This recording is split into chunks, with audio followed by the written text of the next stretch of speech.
Hey teman-teman, selamat datang di RIP.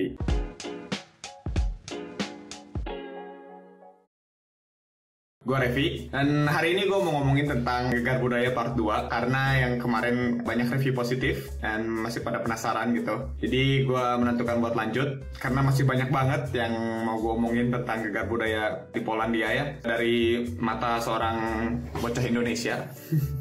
Dan gue seneng banget baca review-review dari kalian, mulai dari yang ngekritik dan bilang, wah ini asik banget pembawaannya, makasih banyak. Terutama ini gue pengen nge-share info ini buat kalian yang mungkin pengen kesini nanti di masa mendatang. Buat orang-orang Poland juga yang nonton, mereka banyak yang bilang, oh ini relatable banget nih. Jadi senang banget gue bacanya, makasih feedbacknya ya. Ngomong-ngomong nih sebelum mulai, kalau ada penggambaran orang Indonesia atau orang Polandia yang nggak sesuai ya, maaf banget, ini nggak ada unsur kesengajaan. Ini semua pure dari pengalaman gue aja selama di sini.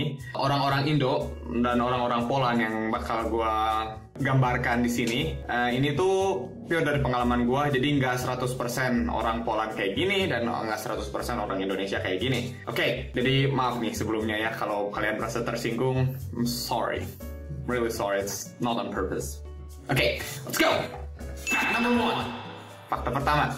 Buat orang Indo yang overdosis pecin ya, MSG, kayak gua, makanan di Polandia tuh hambar banget. Terutama pas pertama kali gua kesini, nyobain apapun, tawar aja, nggak ada rasanya. Karena lidah kita udah terbiasa dengan pecin, garam, dan bumbu-bumbu rempah kuat lainnya ya. Termasuk restoran Asia loh ya ini. Nggak semua, emang nggak semua. Tapi kebanyakan restoran Asia pun pas gue nyobain pertama kali, nggak kerasa asinnya atau gurihnya nggak kerasa.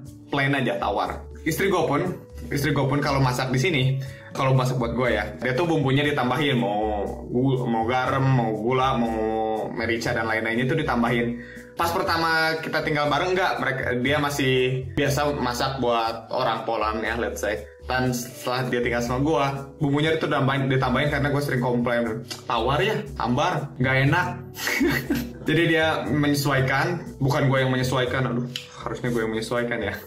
Oke, pokoknya itu yang pertama, makanan di sini tuh hambar, terutama kalau kalian baru datang ke sini.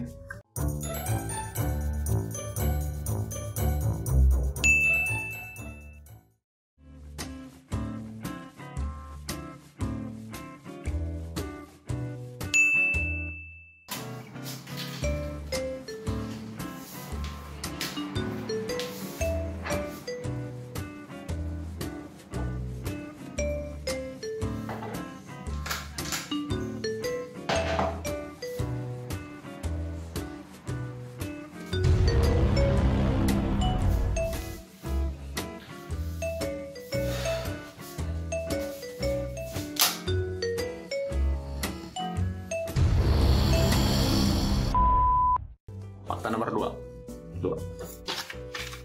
Oke, fakta nomor 2. Toleransi pedas orang Polandia tuh rendah banget.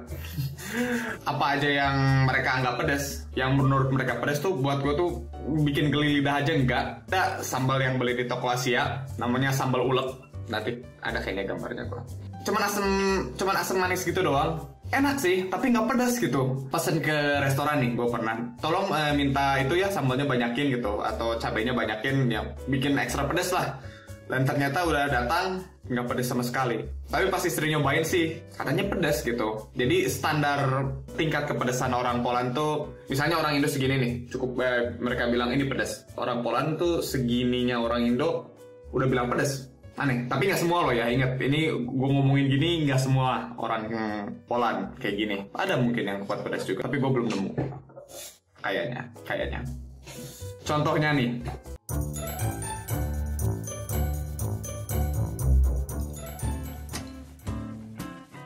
Hey honey, what are you eating? Oh, you want to try it? It's Korean spicy noodle. Can I try? Please? No.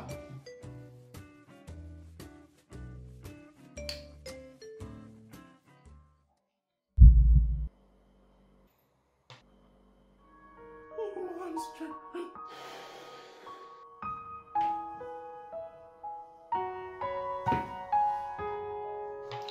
Weakness disgusts me.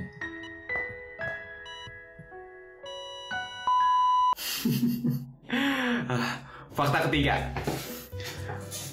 Fakta ketiga itu pengalaman kerja nih. Jadi selama gue pernah kerja di Indonesia, obviously, dan gue juga pernah kerja di sini dan masih kerja di sini. Manajemen style Indonesia itu sama manajemen style Polandia beda banget 180 derajat. Di Polandia itu manajemen style mereka itu demokratik. Indonesia itu autokratik. Ngejelasinnya gampangan gini deh.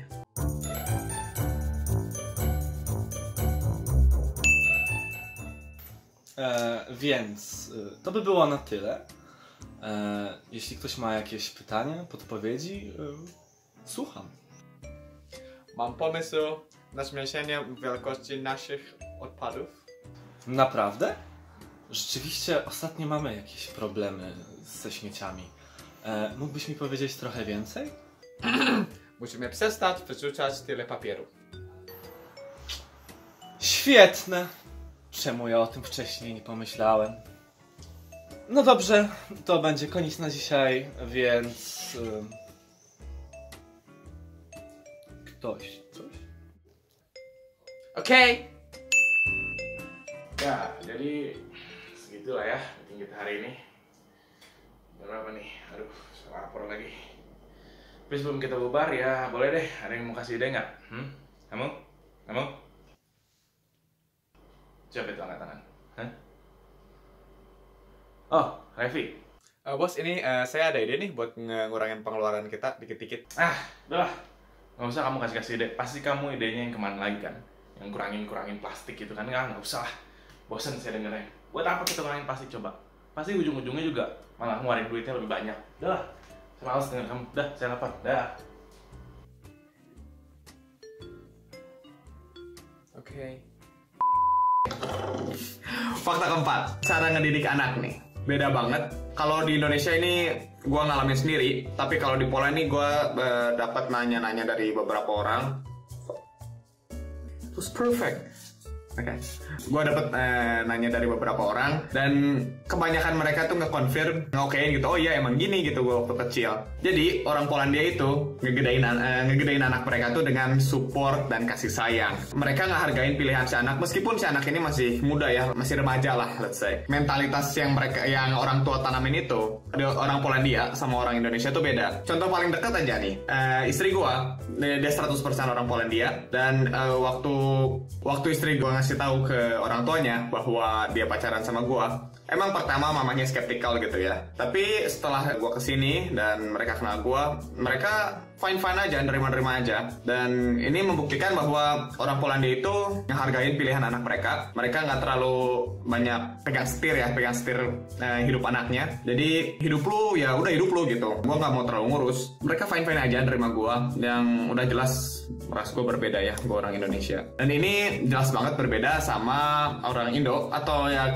rata-rata orang Asia, rata-rata ingat. Yang gedein anaknya dengan banyak tuntutan, banyak ekspektasi. Contoh aja, gue nih waktu kecil, lu kalau udah gede harus jadi dokter lo, atau enggak minimal insinyur, atau ini, atau itu, atau pengacara. Jadi mereka dari kecil itu tuh udah ditanam mentalitas bahwa orang tua tuh nge-expect lu buat jadi ini, buat jadi ini, buat jadi ini. Dan ini tuh orang tua tuh megang setir kendali anaknya secara tidak langsung ya, at least in my experience. Meskipun gue benci namanya science, IPA, gue tuh bilang ke diri gue sendiri, oh gue tuh suka science karena papa gue pengen gue jadi dokter. Jadi gue tuh harus suka science dan gue tuh maksa diri gue sendiri buat suka science dan matematika. Tapi ini berhenti pas gue masuk SMP karena gue bilang oke, gue terlalu bego buat ini. Dan ini tuh nggak berhenti sampai meskipun si anaknya udah dewasa nih ya, mulai dari jurusan IPA IPS di SMA, mulai dari jurusan kuliah, mulai dari jodoh dan lain-lainnya tuh kadang-kadang masih suka disetir orang tua against their will. Nah ya, jadi nggak sesuai, mereka nggak mau, tapi karena mereka nggak mau dicap anak durhaka, jadi mereka oke, fine-fine aja. Maaf kalau yang ngerasa kesindir karena gue juga pernah ngalamin ya. Jadi intinya mentalitas yang ditanam orang, let's say orang Eropa dan orang Asia tuh beda banget. Oke, kita masuk mode edukasi nih.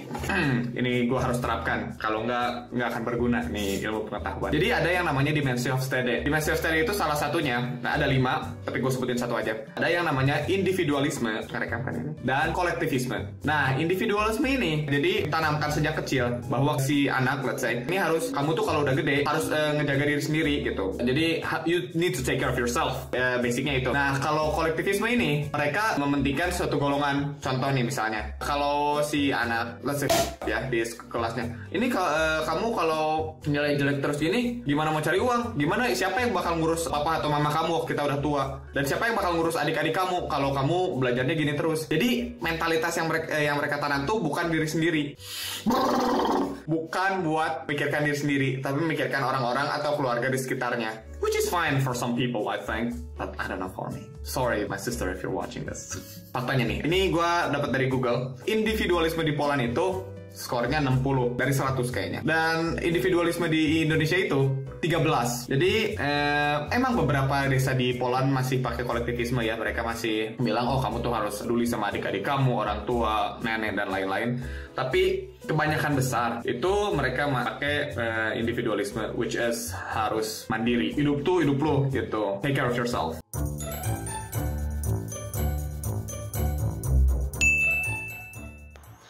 Wiesz, koleżko, no musisz poprawić swoje oceny. Wiem, że stać cię na więcej. W końcu jesteś moim azjatyckim synem.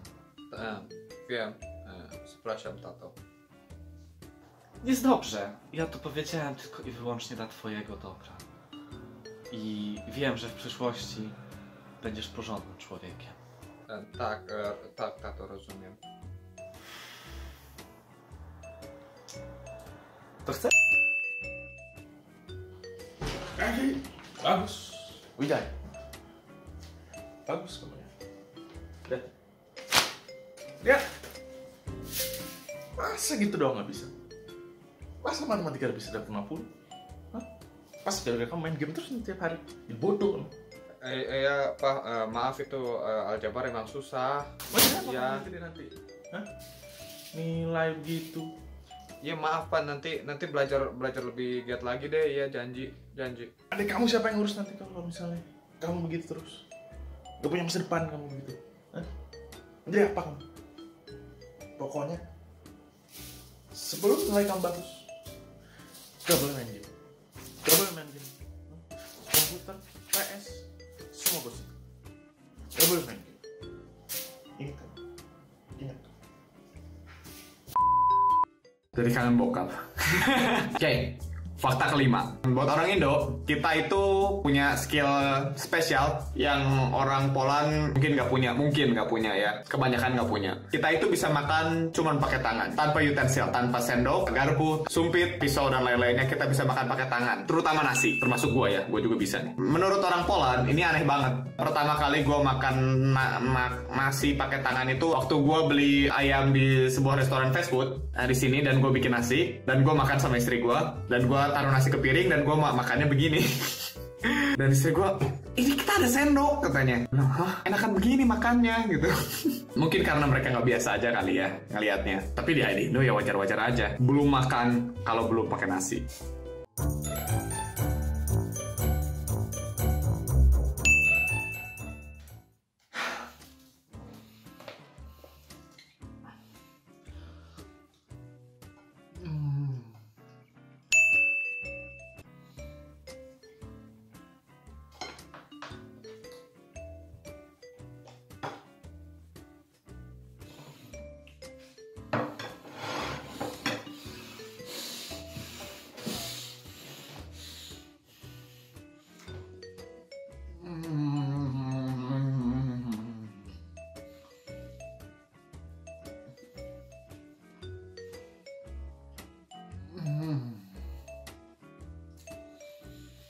Belum makan kalau belum makan nasi. Oke, kayaknya segitu dulu deh Gegar Budaya part 2-nya. Kalau kalian pengen gue lanjut ke part 3, tulis di komen, oke? Nanti gue bikin lagi. Gue juga harus pikir, sebenarnya banyak tentang ini, tentang Gegar Budaya. Tapi kalau kalian pengen aja gue bikin, oke? For those Poles or any others who's not Indonesians that watching, I'm sorry if this offends you somehow, but this is just my experience. And if it's relatable or you want to add something, if you see some Asians doing that you want me to cover, just leave a comment below. I will totally respond. I will totally make the video out of it next time. I wish. Dah, gitu aja. Jadi jangan lupa subscribe, like, komen, dan pencet tombol notifikasi. Semoga gue tunjuk benar di sini. Bell di situ. Notification all. Oke? Terima kasih juga buat kalian yang udah nge-support gue selama ini. Can't thank you enough. It's awesome. You guys are awesome. I love you all. And I'll see you guys in the next video. Sampai jumpa di video berikutnya. Gue Revi. Pamit.